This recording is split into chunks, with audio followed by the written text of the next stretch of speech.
percaya sama aku kayak gitu.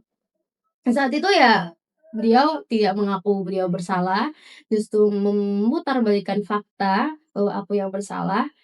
Saat itu juga aku tetap menanyakan kenapa beliau melakukan hal seperti itu, mengapa harus aku gitu yang mengalaminya.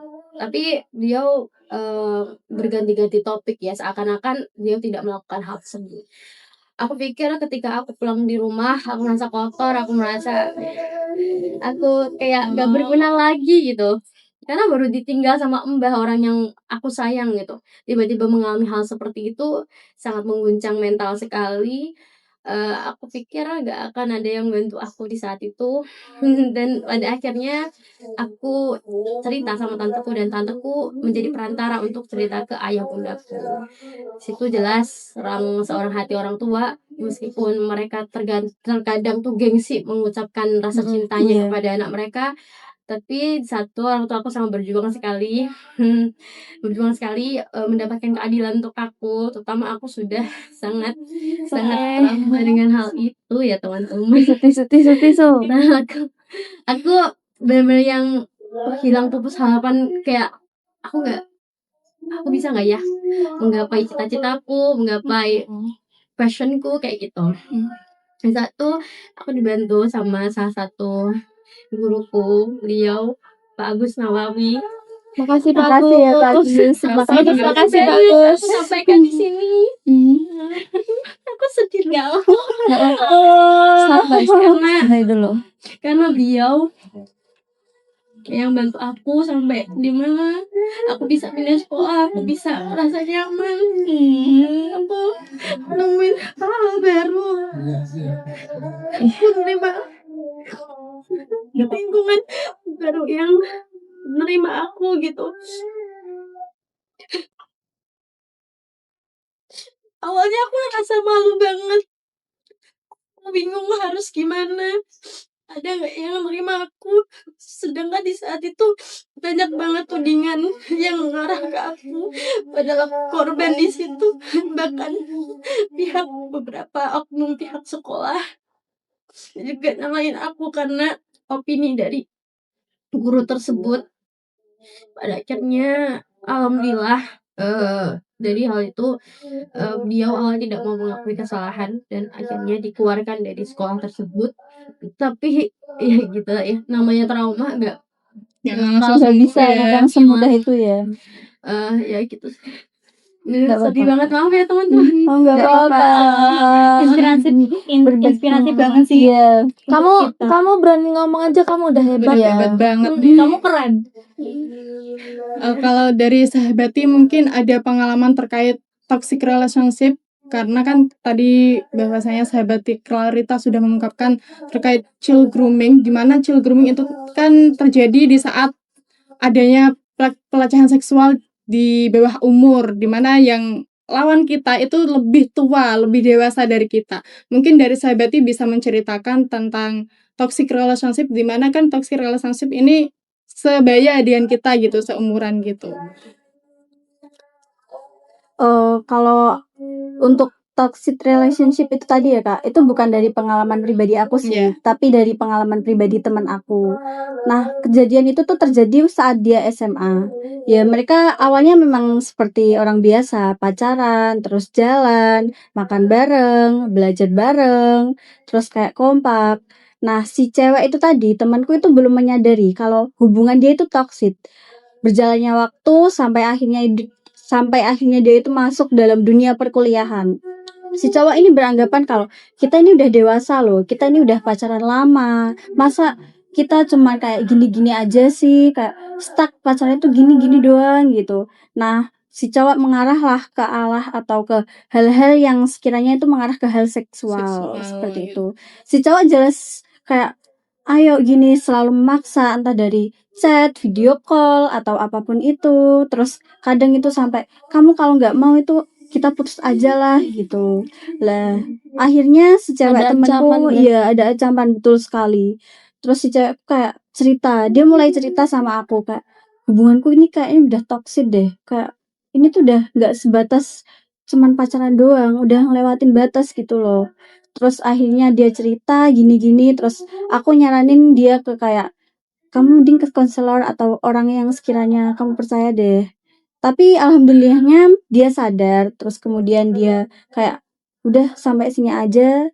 Awalnya itu lepas emang susah Kak, susah banget buat dia lepas, entah itu dari ancaman itu tadi ataupun dari kayak tapi aku masih sayang, iya aku Udah masih lama sayang, sampai biasanya cewek kan digantung gitu gitu ya, ya. iya kayak aku tapi masih sayang sama dia gitu. Tapi dia sadar dan akhirnya mereka putus dan sekarang dia menjalani kehidupannya menjadi lebih baik lagi gitu aja sih. Alhamdulillah dia bisa bangkit gitu kayak cewek, aduh kamu tuh hebat banget, aku suka sama kamu. Terus kayak maksudnya tuh suka bukan dalam konteks itu ya guys, gitu ya. Maksudnya tuh kayak semangat gitu, aku Iya, suka sama semangat kamu suka mau bangkit bangkitnya lagi. ya. Iya gitu. Terkadang tuh perempuan gitu, kalau aku kan udah terlanjur sayang, itu dia tuh nggak lepas di hubungan yang toksik itu. Susah ya, Banyak di luar sana mungkin ya, para perempuan kalau kalian udah di hubungan yang toksik banget, ya meskipun kalian sayang banget, ya kamu lagi sayang-sayangnya, tolong keluar, let go. Karena apa? Karena kita kalau udah let go, keluar dari hubungan tersebut, ntar kita akan mendapatkan hal-hal yang baik gitu, dan akan mendapatkan orang lelaki yang lebih baik dan bisa mendukung kita gitu. Iya, Ya betul. kan? Child grooming sama toxic relationship juga itu apa ya? Nyambung. Soalnya Sih. sama-sama dimanipulasi, sama-sama kita sebagai perempuan tidak mendapatkan hak untuk diri kita sendiri. Betul sekali. Jadi perbanyak literasi sih. Nah, iya. Dan sekarang apalagi sekarang kan udah ada handphone ya, ada handphone, laptop, lain-lain. Itu kita lebih mudah mendapatkan informasi yang yang sekiranya sekarang tuh lagi viral kayak Aureli kemarin itu. Kalau sampai dia nggak ngomong aja itu mungkin banyak orang-orang di luar sana yang nggak berani juga untuk mengungkapkan. Kalau mereka juga pernah, dan ternyata yang saya sedihkan itu semenjak Aureli itu speak up, ternyata banyak perempuan-perempuan itu, teman-teman sahabat-sahabati perempuan kita di luar sana tuh yang mengalami seperti itu, dan itu sangat menyedihkan ya menurut saya. Korbannya langsung pada bermunculan ya Kak. Jadi intinya itu kalau kalian ya di luar sana mengalami hal tersebut, itu jangan takut-takut untuk speak up. Mungkin kalau ntar aku dapat ancaman, kalau bahkan dibunuh ya kan. Takut dikapak gitu ya.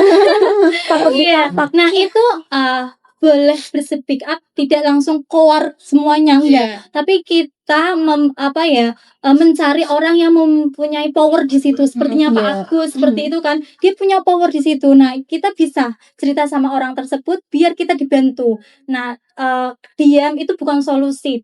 Perempuan-perempuan di sana, kita tuh harus berspeak up kalau yang kita dirasakan, kalau memang tidak nyaman dan membuat kita disetak yang toksik tersebut dan merugikan diri kita, kalau bisa udah pergi di hubungan itu. Terus beriku kita mengupgrade diri ya kan, diri, prestasi mungkin, skill kita ya, wawasan kita, dan mungkin saya percaya kepada perempuan di sana pasti punya kelebihan di situ. Nah, gali kelebihan tersebut, jadi perempuan itu tidak hanya lemah, kita tuh kuat. Ya kan? Jangan mau dibilang perempuan itu lemah. Lumayan sih gitu. Jadi pada intinya jangan malu untuk speak up ya. Terutama ini zaman modern yang serba canggih gitu. Speak up itu bisa lewat mana aja. Iya, betul. Nggak harus keluar sampai semua orang harus dengar aku. Takutnya ketika dia sendiri yang keluar tanpa ada yang menjaga itu, takutnya seperti kemarin itu loh. Hanya dia sendiri aja gitu, nggak bisa ngelawan. Takutnya seperti itu. Kalau apalagi yang dilawan itu dari tenaganya tuh lebih kuat, dari kekuasaan juga dia lebih mudah untuk mengkontrol, itu bahkan sulit. Jadi sebenarnya untuk speak up itu lewat apa aja bisa ya, media sosial bisa, untuk kita datang ke orang yang memahami itu, konselor, psikolog, itu juga bisa. Atau minimal cerita ke teman atau keluarga, itu udah paling minimal. Udah paling minimal. Oke, berdasarkan cerita dari sahabati Clarita dan juga sahabati Risma, tadi kan ini sangat memprihatinkan. Tentunya itu kan menimbulkan trauma ya, dan juga orang tuh kayak menjadi atau korban itu merasa bersalah, aku ini sepertinya sudah tidak berharga lagi. Dan kebetulan juga sahabati Clarita ini mengalaminya sendiri. Tapi ini teman-teman, sahabati Clarita ini kemarin baru saja mendapatkan penghargaan Best Catwalk yang diadakan oleh Miss Muslimahan tahun 2026, yang artinya Selamat ya. Keren. yang artinya sahabati Clarita ini tuh mampu untuk bangkit dari keterpurukan. Nah, sahabati Clarita mungkin bisa dibagikan tips and triknya supaya tuh sahabat-sahabati di luar sana tuh yang punya masalah ini tuh bisa bangkit seperti sahabati, seperti itu. Tentu aku disclaimer ya teman-teman. Aku harap saran yang aku berikan bisa relate sama kalian. Karena pada awalnya aku juga nggak yakin sama diriku sendiri bahwasanya ya apa gitu yang aku banggain dari diriku. Aku juga kalau misalnya nih ada temenku yang nonton, kalian tahu zaman Aliyah waktu di sekolah baru aku gimana ya kan, berprestasi atau enggak, jelas kayaknya paling dipertanyakan kayak enggak ya. Dan di situ pertama tentu trauma itu masih ada karena trauma itu berdampingan dengan kehidupan aku sehari-hari. Dari situ aku mulai percaya sama potensi diriku, kelebihan diriku. Aku percaya bahwa mau gimana pun kita mengalami sesuatu hal, kita harus tetap menjalani kehidupan, kita harus tetap menjalani diri kita sebaik mungkin gitu. Percaya kamu punya potensi, percaya kamu punya kelebihan untuk kamu bisa kasih ke orang lain. Setiap manusia itu punya manfaatnya. Gak mungkin manusia itu tidak bermanfaat. Pasti ada manfaat setiap di manusia itu pasti ada bermanfaat. Karena motivasi aku tentu ya, aku sering banget bertanya ke diriku, mau aku tuh apa gitu. Coba kalian tanya ke diri kalian, mau kalian tuh apa? Kayak dari dalam hati banget gitu tanyain. Kalian tuh mau apa? Kehidupan kalian mau kayak gimana? Kayak gitu. Gak mungkin kita sebagai manusia terus mau hidup yang di situ-situ aja gitu. Aku juga berpikir aku gak mau hidup di rasa trauma terus. Aku gak mau hidup di omongan orang yang katanya aku ini, katanya aku itu, padahal aku gak kayak gitu. Aku cuman pengen membuktikan ke orang lain dengan apa yang aku bisa lakukan gitu loh. Setelah semua penghinaan, semua ejekan dan sebagainya, aku buktikan bahwasanya aku bisa bangun dari trauma itu. Aku bisa bangun dari ketakutan aku selama beberapa tahun. Kayak gitu sih ya. Dan tentunya aku punya quotes nih. Yakinku tidak membuat nantiku menjadi sia. Sebuah keyakinan yang kamu yakini bersama Tuhan yang beriringan gitu kan, bersama Allah yang beriringan, bersama dengan niat kamu itu. Pasti itu yang kamu dapatkan. Apabila kamu berpikir selalu buruk gitu ya, selalu mikir kayak aku gak bisa terus, aku gak bisa terus, aku gak bisa terus. Ya udah, selama aja kamu gak bisa gitu.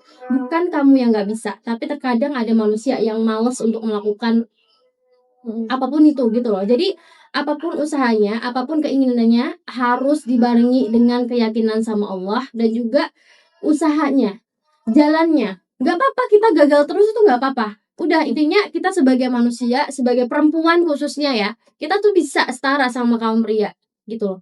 Kita bisa sebanding, kita bisa setara. Jadi jangan berpikir kamu tuh perempuan yang gak bisa apa-apa, cuma bisa di dapur doang gitu kan. Cuma Itu bisa masalah banyak ya kak ya kalau ya, itu. jangan berpikir kayak gitu. Kalian perempuan, kalian juga punya power gitu. Kayak kalian punya hak. Jadi kalian harus banget punya keinginan yang tinggi, setinggi-tingginya, tapi juga dibarengi dengan usaha, mencoba terus-menerus. Kalau kalian tahu, aku sering banget gagal teman-teman. Aku pernah yang dimana sampai aku menawarkan jasaku ke MUA, datengin langsung ke tempatnya, menerima segala penolakan. Aku pernah mendaftar modeling juga di daerah ini, tapi juga mengalami kegagalan. Tapi apa yang aku lakukan? Aku tetap percaya dengan potensi diriku. Maka dari itu, aku minta ke kalian percaya dengan potensi diri kalian masing-masing. Pasti bisa insya Allah, dan yakin intinya. Dari itu doang sih. Mungkin dari sahabati ada tambahan gitu untuk tips and triknya gitu dalam menghindari toxic relationship gitu. Oke, kalau dari aku sih untuk perempuan-perempuan yang di luar sana ya, kalau sudah terjebak di hubungan kayak child grooming atau hubungan toksik ya, itu coba kalian keluar di zona nyamannya itu, keluar dari hubungan toksik tersebut, karena apa? Kalian itu tidak kotor. Kalian itu terkadang itu gini, korban itu merasa dia tuh pelaku. Kalau kita ber-speak up ya, terkadang korban itu, "Entar kalau aku ber-speak up, entar orang-orang jelek-jelekin aku pernah digituin, terus jadi aib," kayak gitu kan. Tidak sahabat-sahabat ini, kalau kalian mengalami hal tersebut, menjadi korban, ber-speak up lah. Kalian kalau ber-speak up tuh kalian keren. Karena bahwasanya di luar sana tuh banyak ya perempuan-perempuan seperti itu. Jadi pembelajaran yang kita ambil di sini itu ayo let go, ayo pergi dari hubungan yang toksik tersebut. Karena apa? Karena yang menolong diri kita sendiri itu diri kita sendiri. Ya kan? Betul. Seperti halnya pengalaman sahabat Clarita, ya mohon maaf, Clarita itu. Karena dia bisa menyembuhkan, mungkin tidak 100% ya, tapi adalah 50%, 30% hilang trauma tersebut dan bangkit lagi. Nah, itu salah satu. Kalau kita percaya dengan diri kita ya, dengan diri kita bisa kok bersanding dimanapun. Ke lelaki maupun pejabat mungkin ya, itu bisa kalau kita mau dengan kekuatan kita, keyakinan kita, kalau kita mau bangkit lagi. Karena perempuan kalau udah tekadnya kuat itu akan bisa mengubah dunia. Ya, karena makalah Nabi Muhammad itu pernah bahwasanya perempuan adalah tiangnya negara ya kan. Kalau